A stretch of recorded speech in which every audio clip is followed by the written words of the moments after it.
This episode of the Out of Bounds podcast is sponsored by Fischer Skis, and you can visit them at www.fischersports.com.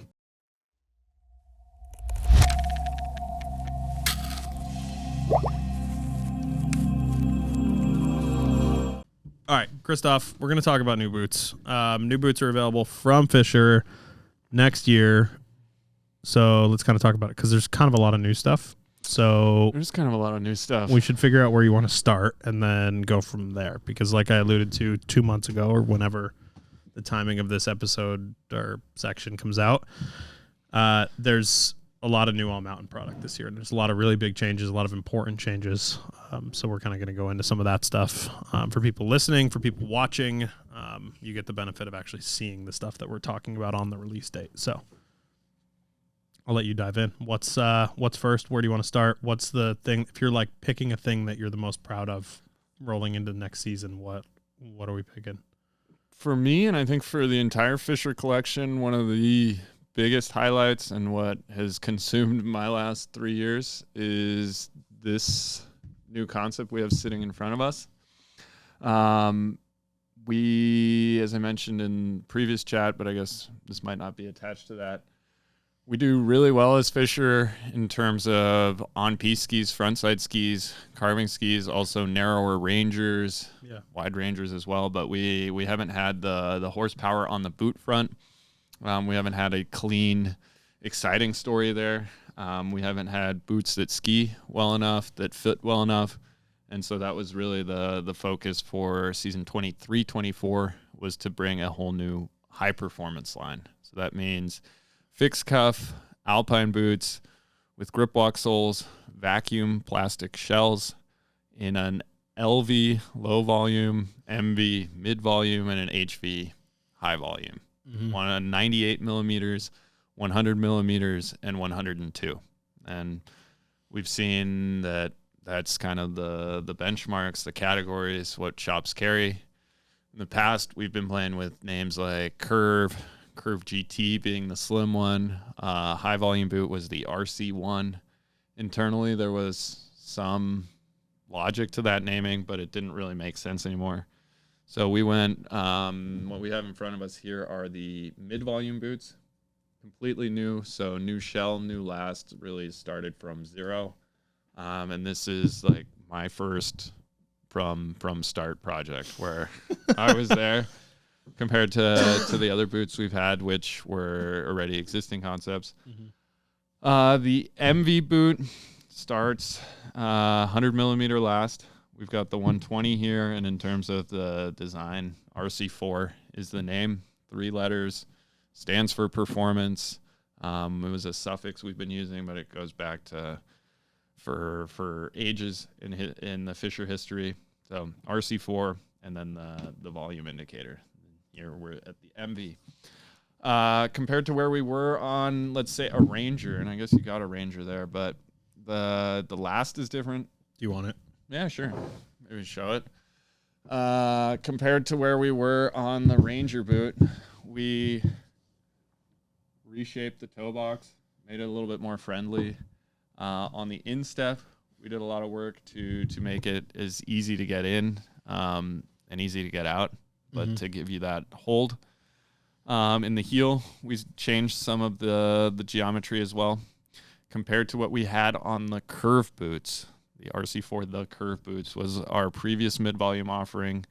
Here we did a lot to increase ski performance.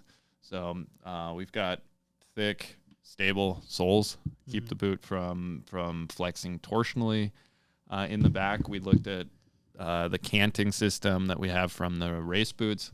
So compared to previous boots in this category where we had a big gap here and not these low tolerance canting pieces taken from the race boots, the boots collapsed to the back more than we would have liked. So this is really built on a chassis that's for strong skiers, ex-racers, but gets graded down into flexes that are very mass market, intermediate, entry-level skiers. Mm-hmm. Everything completely new here. So new fit, and my opinion, it's one of those, try it on. maybe a little bit in the generous category, but makes sense because of what we got going on the other one. So we've got not just a buckle version of the RC4 MB, but we also have a BOA version.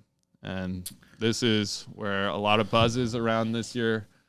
Few other brands bringing it to market, but this is the H plus I1 system from BOA, designed specifically for an alpine boot, designed to make a shell that wraps around your foot as opposed to buckles that tend to compress, sandwich your foot. So that was guiding us. We knew that we were going to bring this system when we started the development. Started with shaping the last to give it a nice shape that allows it to wrap over the foot. Looking at how we structured the walls to make sure it's stable at the bottom, but you get a nice even wrap around the foot, and especially in the instep without kind of squeezing the foot here. It's easy to work, so you spin it to the front to put it under tension. You can spin it to the back to do a micro adjustment, so that's the incremental adjustment. And like with all BOA systems, you can just pop it to get completely all cable tension out, but that incremental adjustment means when you get to the bottom before you ride the lift, you don't need to necessarily do a full pop. You can back it off as needed. Gets you to a point where you've got per standard catch position. I mean, there's 15 at least little micro steps between all the adjustment here. So really excited about this. Been testing it for over a year. I know you and Adam X got a chance to see some of the prototypes last winter out in Winter Park, but we've tinkered even more here. A friendly, approachable boot with great first fit, but then we've really got up the performance game and really come with something that's attention grabbing here. I don't know if we want to do any of the durability demos. I think that's probably the most important thing for people is that's the thing people are most nervous about a BOA product is the durability. Yeah. Right? And the warranty's great, whatever, but people just don't want to deal with it. Yeah. You talk about, first of all, right out of the gate, look at the strength of that cable compared to what is available on a snowboard boot or a shoe. That's that. You're not just breaking that. Yeah. Was a big focus of us and our partners at BOA. Fischer headquarters is located very close to the European headquarters in Monse. So it's definitely a collaborative development. They're involved doing a lot of testing with us.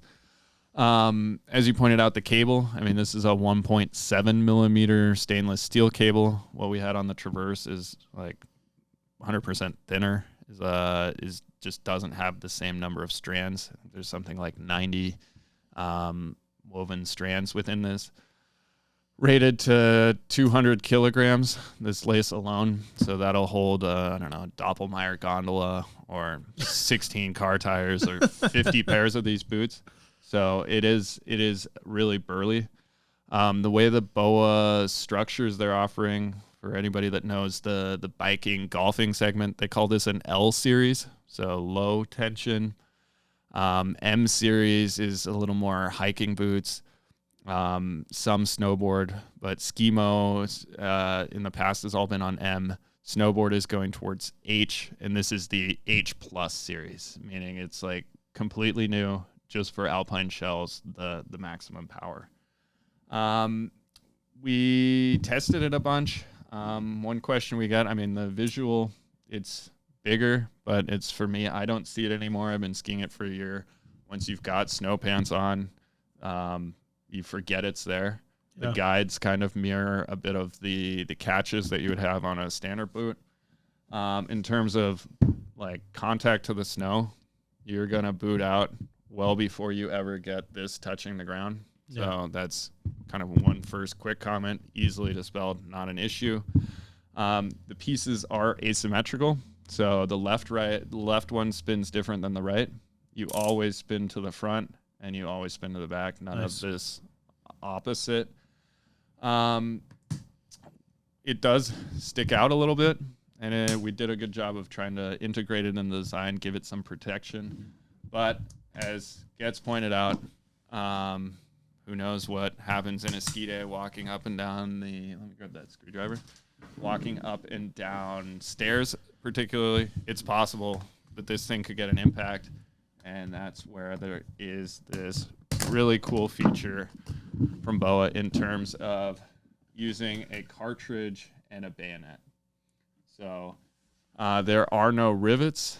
It is a fully replaceable system with no supposed to break areas. Sollbruchstelle on German. Is a perfect word to capture this. A supposed to break area. Yeah. Like, it doesn't have one of those because if you get an impact, you will just get the dial to stay fixed to the boot. It's not a day ender. You're still in there. It's not a derailleur hanger. Yeah, it's not a derailleur hanger. We click it back into place, and you're ready to keep skiing. In our testing for the last year and a half, we only got that ejection to happen when we're fucking hammering on the sides of the stairs or kicking against rocks. In day-to-day use, it won't happen, but it's always a possibility. So not a day ender. And BOA's doing a really good job of owning the warranty on this. So BOA has a lifetime warranty on the lace, the guides, and the dial. Nice. It's free and easy for a dealer to go straight to BOA, and for an end consumer, they can quickly get this replaced. But I don't think we're going to need the amount of spare parts that's needed that one might expect, just because it is pretty bomb-proof. So stoked on this. One other thing, I mean, when we look at the comparison, we've got it, of course, in buckle version. We've got it in BOA version.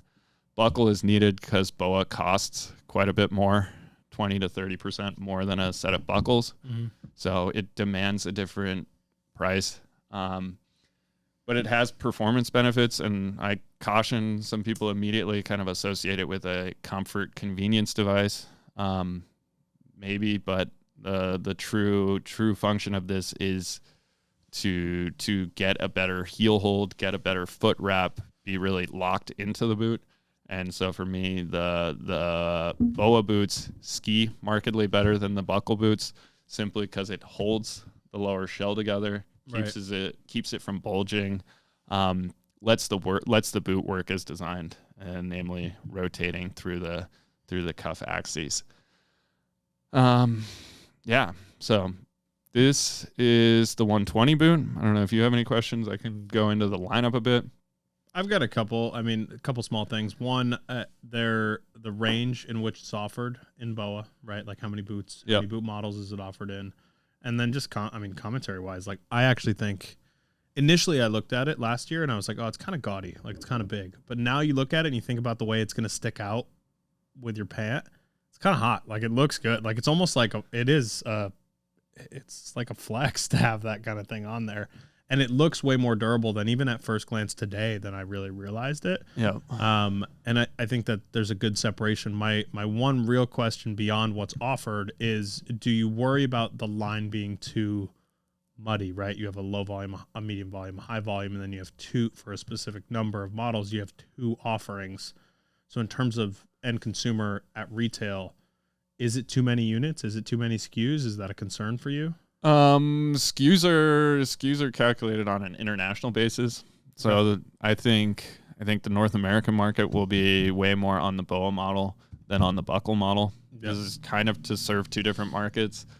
I mean, it is an eye-catching visual impact. Yeah. What for me, and the reason we decided to pursue it, was not just because it's a cool new techie story to tell, but that it actually works. And I think everybody who's stepped in, and especially everybody who's skied it, and we've had some really skeptical folks saying like, yeah, no way. Yeah. And are really wanting to hate it. Yeah. And as soon as they've tried it on, say, okay, it's not marketing BS. It's got to function. Yeah. And those same people, when they go skiing, really kind of change their mind from maybe it is in an HF category for an older skier who doesn't want to deal with it, to like, this is the hot shit that is going to be needed from core skiers as well, because it is that much of a benefit, and you'll notice it, and I'm confident about that as soon as you ski it. Right. Yeah. What else about the BOA? I like the grip walk, the blue and blue grip walk. It's kind of a nice little subtle touch. I feel like I haven't seen like the color correct grip walk. Grip walk. I feel like most people are doing it in black, but Yeah. I like the blue and blue. It makes that look like a thing you don't even notice, which has actually been one of my problems with grip walk, is I felt like it was kind of like Too overboard. plastered on the boot as like this, like now it's like a little more silent, like it's there. It's Looks there. good. Yeah. I mean, we've got the grip walk standard across all of the boots in the family. Okay.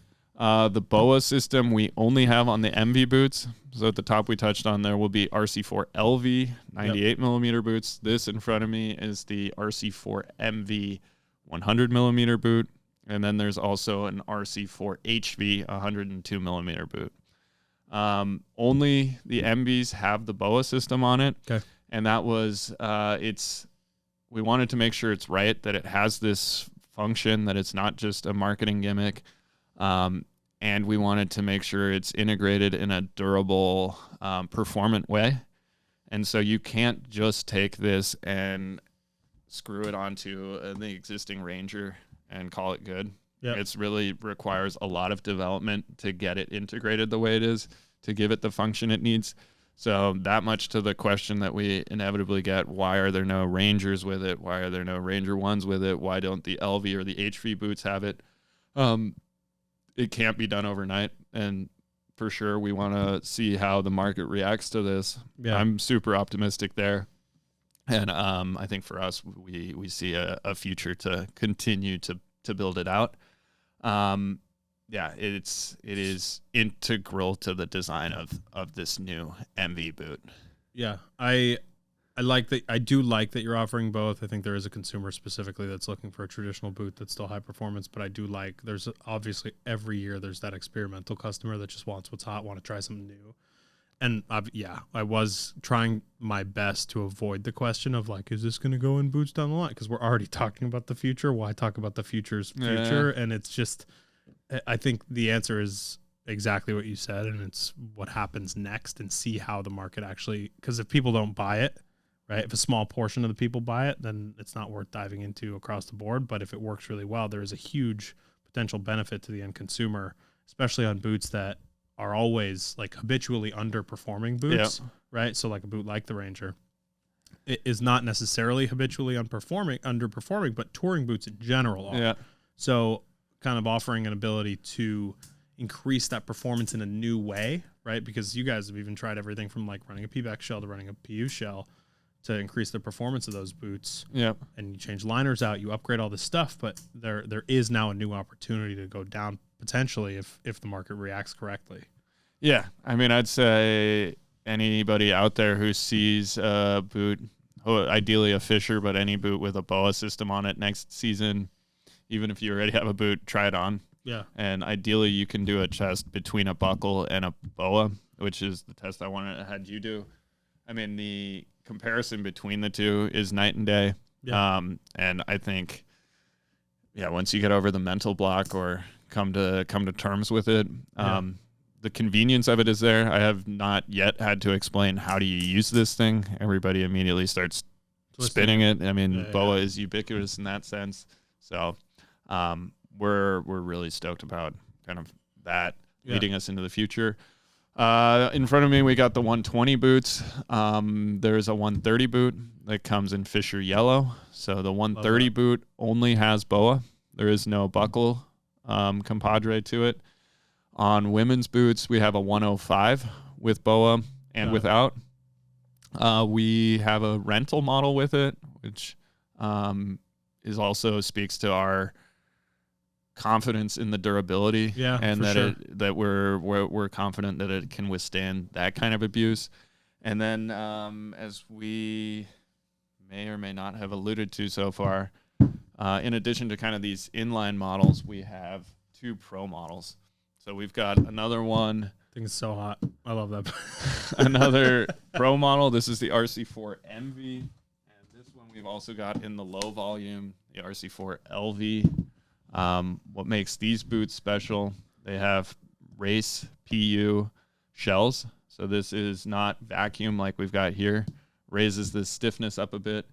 On the cuff side, we're working with carbon fuse technology, meaning we're co-injecting carbon fiber in the mold here. Gives it a little bit more stiffness, a little bit more performance, makes for a badass look. Yeah. And as you will have noticed, and I pulled the one out of the LV here, is we've also got, for the first time and really the first out-of-the-box zip fit. This is probably the DL biggest story in the collection this year. Yeah. Probably won't sell the most units. I mean, we know the price point story here.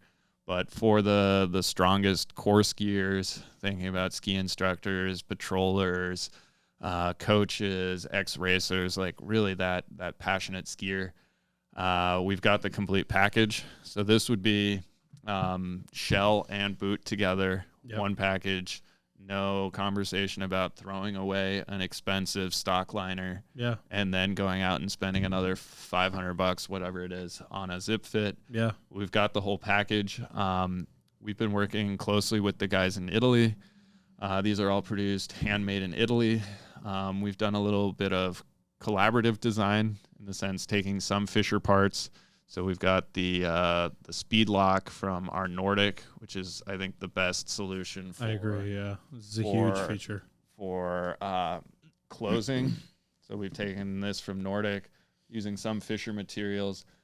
We've got the Velcro on the top of the collar, so it lets it not only work with a Velcro spoiler, but we have another cuff volume reducer for guys like me with really skinny calves. Lets you really take up a bunch of volume in the cuff. Same story as with all zip fits that you guys know about, where you can put in the cork tube in the tongue to adjust the fit, put cork in both of the medial and lateral ankle pockets. Zip fit, sort of like BOA and the new boot in general, is like you got to ski it. You got to try it on, and then you really need to go ski with it to feel it.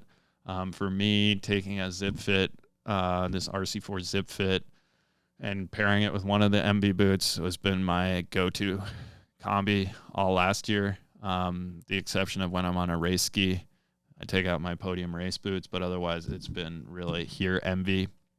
So a lot of target groups kind of covered there, and it's a flashy new concept. We're stoked on the designs. We're really stoked on zip fit, and I mean, we mentioned it in our previous conversation of like having something for my good skiing friends who are like saying, which boot should I get? And even a sponsored athlete to somebody who's ready to pay full retail for it. And it's like, this would be the boot that I can confidently recommend. You're going to be stoked on the zip fit. You'll get to the fit you need. It's warm. It's durable. It won't pack out like an Intuition or a standard liner. There's no foam. There's no air in there. It's really the best of the best. And that paired with either the low volume shell, if you're an ex-racer, got that slim foot, low instep, or MV, plus the BOA, all the other features, like it kicks ass. Yeah. It's a nice boot for somebody like a Nyman when he stops racing to like actually be able to go ski and feel comfortable on, like, feel like the performance is enough too. It's real quick on the liner aspect of things. For you, most underrated part of a ski boot? Absolutely. Yeah. Absolutely. I mean, it's the most expensive part because it takes the longest. Yeah. So the shells, once the tooling is there, I mean, you're basically just printing them, popping them out. That part is relatively straightforward. The liner is, regardless where and what performance level, is a handmade bit. Takes a lot of time. It's got the most mixture of materials in it. And we do the test all the time, mixing and matching liners. It has a huge impact on the first fit, the long-term fit. And we see that consumers, I think, are getting there now. I think a lot of the other brands have been doing a good job, but that they're putting the value on the liner. Yep. People are taking it out, taking a look, seeing what they can do there. For boot fitters, it is like the first line of defense or first line of attack for fixing a lot of easy problems. Yep. There's a lot you can do with this. It's that insulation keeps you warm. And for me, for anybody who's never tried a zip fit plus whatever shell, I mean, it's changes the fit, and it, for me, adds 10 to 20 flex points to that boot in terms of just helping it function the way it is. It reduces shell collapse. It's just, it gets you totally linked to that boot. Yeah. So and there's, I obviously we'll kind of go into detail as we go further, and during this video or post this video, there'll be a review attached to it and kind of some of the finer details and close-up shots, because there's so many things, even from like the spoiler and the adjustment of the boot, the cuff, it's really hard to see in a video like this, in a conversation like this, that actually really matter. I think the fine tuning of a boot like this is critical, and people notice that when they put it in their hand for the first time, but when they're watching it, they don't necessarily understand what the nitty gritty of it. This is the most complete boot to me that Fischer's put out. And obviously it's not just you, like, again, I'm not going to fluff your ego too much, but it's also the fact that like you had a solid starting place to kind of go from and take the information from the market and then make the adaptations that needed to be made to make a product that is like, I mean, this is a finished product, right? Like you have the liner that's unlike any other liner that a brand has used. And correct me if I'm wrong, I don't think anybody else is using this year. No. In a product that's getting sold to market. Like this is just too nice of a liner normally to be selling at retail. And yeah, is the boot expensive at the highest end? Yeah, but like, is it expensive? Like ZipFit claims like 700 days of ski time in a liner, right? Like that's compared to a regular liner that you get maybe 150 days out of or something like that. The longevity of a boot like this is in a totally different realm.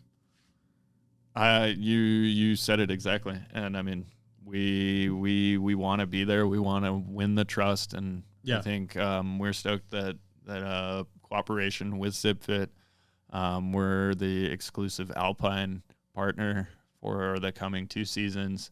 And we'll see. I mean, it's got a good reputation. People swear by them. I swear. I thought it was bullshit. I really thought it was bullshit. Like 100%. When I got in there and I like got a liner last season, it's like, there's no way it matters. Like, it's nice to get a free liner. It's expensive, whatever. And you're like, oh, wow, great, whatever.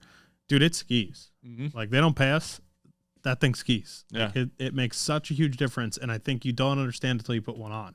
And not like, obviously, there's a lot of high-end liners out there, I think, that exist. This one to me was just so easy to fit out of the box. I think the like soft little toe box thing is nice on the inside. Wool, the merino little bit, like you feel it. Like the small details in that liner are so thought out that it all makes sense. Like from a value perspective for somebody that skis, like that actually like skis all the time, it's invaluable. Yeah. I mean, goes back to the ZipFit and how they kind of came to be, and Sven Kummer and his kind of uncompromising philosophy. There's a new generation coming at ZipFit, and they were for the first time kind of open, and we managed to find an agreement where we're both willing to be uncompromising, knowing that it's high quality but expensive stuff. And when I look at the market, I mean, I think exactly that is what is needed. I mean, stuff that's not planned obsolescence, where you're saying this is like something you can be stoked on, and stoked on for the long term. Do you like putting estimated ski days on things like this? Like, so say for the shell, right? We talk about ZipFit claiming 700 days have been skied in a liner or something like that. Do you like talking about things like that? Do you like it for a shell? Like, what is the estimated lifespan of something like this in your eyes? I think it's difficult to, and it depends on what side you're coming from. I mean, like if you're collecting feedback and somebody tells you they're getting hundreds of ski days, is valid, and that person is skiing a lot, much more than I am these days, unfortunately. Yeah. In terms of like, what is the lifespan of a product? Is it still safe to use? Yeah. I think it comes less down to ski days, and it comes down to kind of how that boot has been treated. So if you leave it on the roof for a year and get one ski day, it's different than if you're storing it properly in a cold, dry, dark place. Like plastic responds to UV light over the years. So that's kind of one of those X factors. In terms of liners, I mean, everybody knows it who's skied a stock liner, and especially a price point stock liner. I mean, the fit is different after, I don't know, 3 days, if not a week. Totally. Like there is the physics at work there result in that. For me, I don't know how many days I skied last year. How many days did you ski last year? 60 probably. Yeah. Yeah, I mean, but yeah, you do. I mean, a stock liner you can clap out in 60 days. For sure. I mean, you can blow it to the point where you need a fit adjustment. Yeah. I mean, in terms of, I have to be careful in terms of, I can't You're not claiming it via Fischer, via like official. This is not a public statement. I can't guarantee a certain number of ski days. I mean, it'll last you until it's time to get a new boot. Right. I think every 3 to 5 years makes sense to get a new boot. The plastic will start to alter itself depending on UV exposure, depending on heat exposure. The liner itself, like if you finish your ski day and you kick off your boots and you leave them in the back of your pickup truck overnight, they're gonna like degrade differently than if you like neatly put them in your not next to the fireplace, but let them dry out and like do the proper liner care. Let things dry out. Don't store it wet. Close your buckles. Like there's a lot of things that people don't do to their product and then wonder why it doesn't last that long. But I also see like some of the best skiers I know who will leave their skis in the back of their truck all year long. I treat my stuff like shit often. Like I will tell you like firsthand, like I'm not good. I know what I should be doing, and if I'm like in a good, like if I'm in a mood, same way about like cleaning my kitchen or doing dishes or like shit like that. It's like if I know that I'm in this mood and I just get in a rhythm, I'll do it. But I think a lot of people are like that in terms of taking their gear, but there's a lot of people on the other side that are completely neurotic in the way that they care for their stuff. They both exist. I yell at some of the ski developers sometimes when we go on ski tests and we've got the new series of Rangers or some new prototype and they're putting 2 or 3 ski straps on each ski and like carefully loading them into the van, and I'm like, especially this Ranger consumer, like they're hucking it. I can't tell you how many times I've torpedoed my ski into the back of my truck. Like it's obviously don't do this. The end consumer treats his gear different. Not all end consumers, but it's back to the pro models. They're bomb proof, and it will get you the ski days you need. The liner responds super well to heat. So anybody that's never used a zip it before, toss it on a heating stack. Get warm air in there. The cork will get a little fluid, move around, give you a nicer first fit. Also, you can put the shells directly in the oven. If you've got a boot oven, we recommend not putting the liner directly in the oven. Rather put the shell without the liner in the oven, then use the heat from the shell to get it adjusted. I think you know what I'm going to clarify now. Oven at a ski shop. Boot oven. Not Correct. your Not your oven at home. Dude, I know this sounds ridiculous, but the amount of people that have come into the ski shop and said, I did this at home, I stuck it in my oven. Yeah, it happens. Is ridiculous. I burned the liner, the plastic came down, it smells horrible. Did you know how bad? Somebody actually came in and said, do you know how bad this smells when you stick it in an oven? And I'm like, what? Boot oven. Use a boot oven. Use a boot oven. Your boot shop, your boot fitter, your local retailer is your best friend. They have one.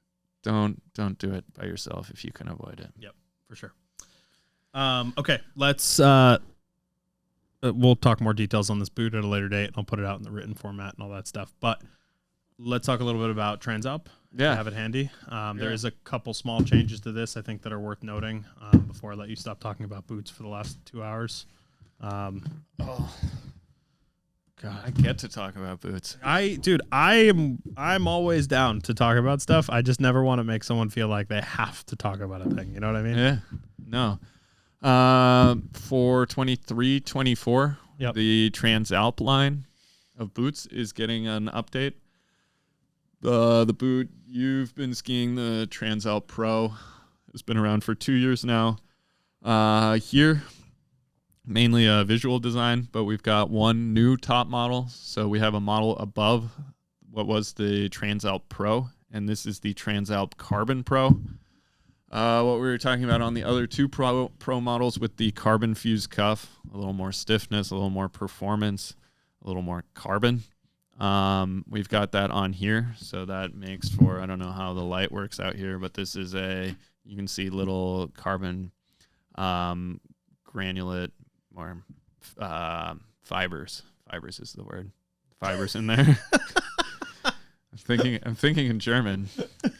Dude, the fact that you even talk in Fasen. multiple languages to me is crazy enough. Don't worry about the specifics. Yeah. But yeah, this is the downhill oriented touring boot. The a little more stable, a little bit heavier, a little more robust version. Traverse is the other cousin. But feedback has been good on this. It's got the 95-23 touring normed sole, full rubber. And yeah, really stoked with this. This is the strongest touring boot for Fischer in North America. In Europe, we sell surprisingly a lot more Traverse, a little more uphill oriented, but strongest sales wise, not strongest ski wise. Strongest sales wise, correct. Yeah. This is the strongest skiing boot that we have in the pure tour category. This is one step under the Ranger, which you guys know, which we are not changing for this year. So you've got Ranger, you've got Transalp, and then you've got the Traverse. So all 5 models, new colorway. Maybe share you some sneak peeks, but on the women's side, we've got a snow gray, off-white shell with celeste turquoise accent that's really strong. The sole is celeste, so that's the Transalp TS. The Pro model has got yellow, dark blue. We've got one that's a little more gray, rhino colored with orange accents. And the TS model is navy blue, petrol blue, let's be exact. So Transalp. And lugs, just real quick, lugs are compatible with a regular Alpine binding. Multi-norm binding, yeah. Yeah, right. Okay. So not for any pure Alpine binding. That a race binding is not officially allowed. You want multi-norm, any grip lock compatible binding. Will fit fine. And then your Duke PTs, your shifts, your casts, all fit fine. All fit fine. Okay. Kingpin. So yeah, stoked on that. On the junior front, I know you're the biggest junior fan out there.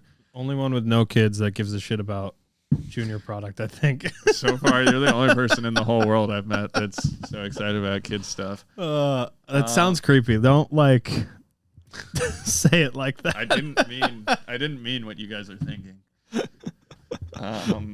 The kids boot, this is kind of that off-white direction, but yeah, we came last year with the Fischer 1 and 2. This pretty killer kids concept, easy to use, super lightweight. These things weigh nothing. Yeah. Built for the needs of the smallest kids so that they can get in and out of the boots themselves, help them develop proper ski technique, really get stoked on skiing. We've got the next step up here, right here. This is the 60 model, but we've got it also in a 50, 60 here. The 50 is a 3-buckle boot, and the smaller sizes starting at 19.5, kind of bridging the gap here. Then we've got the 60 in a separate colorway.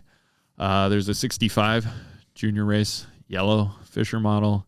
And what's really exciting, and unfortunately I don't have it in front of us today, is there's a Ranger 70 model coming here. So that is from size 21 to size 27.5. Basically this construction, this new concept with tech toe, tech heel, and it's got a different cuff on it with a ski walk mechanism. Redid the liner here, so we've got a nice fuzzy warm liner here.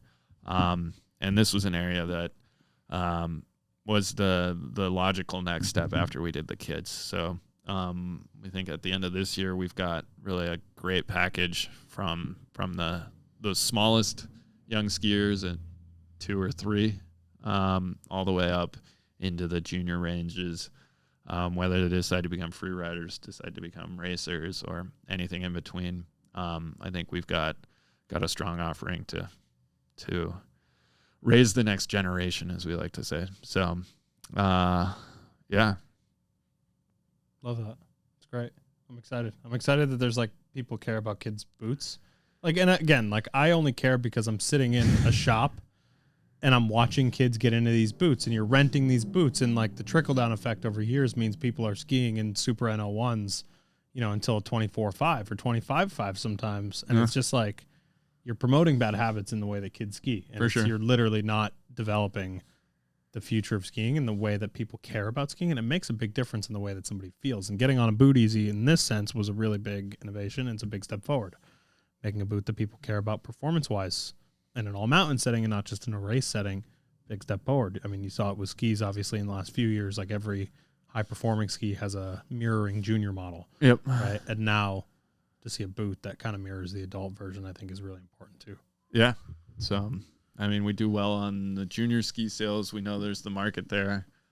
We know we're a bit of a challenger on the boot side. Yeah. And I mean, I know it from my junior race days too. I mean, that's where brand loyalties are formed. You have a good experience with a certain brand.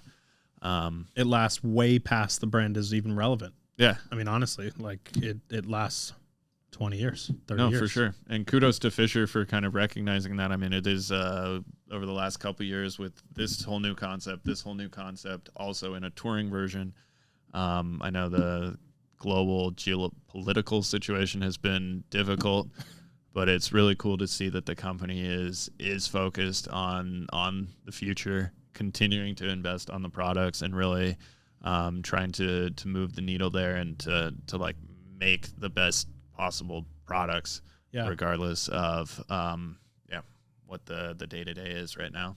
I think, and at the risk of sounding like I'm huffing Fischer at this point, I risk it. I'm gonna risk it. I think the word focus is really important, and I think the focus is exactly how I would describe the approach the last few years, because it seems like the new approach to Fischer, as opposed to the approach of a lot of brands and Fischer in the past, is let's dial in this category, let's like hit this home, and then let's move on to the next thing and make sure that that's dialed in. Because I think for a lot of years, it's like you're almost changing stuff because it's time to change it. Yep. Like a lot of brands fall into that cycle where it's like 3 years, we change it, right? Vokal's my like scapegoat for this because they do. And again, whatever, this is me just spouting. Doesn't reflect Christoph's views on Vokal or anybody else's. But like the mantra, they've mailed it in with the mantra for 15 years. You know what I mean? Like they're changing it. They're spending money to change it, but they're not redesigning. There's nothing changing, right? And yes, it's just like they're losing focus on what that ski is, as opposed to like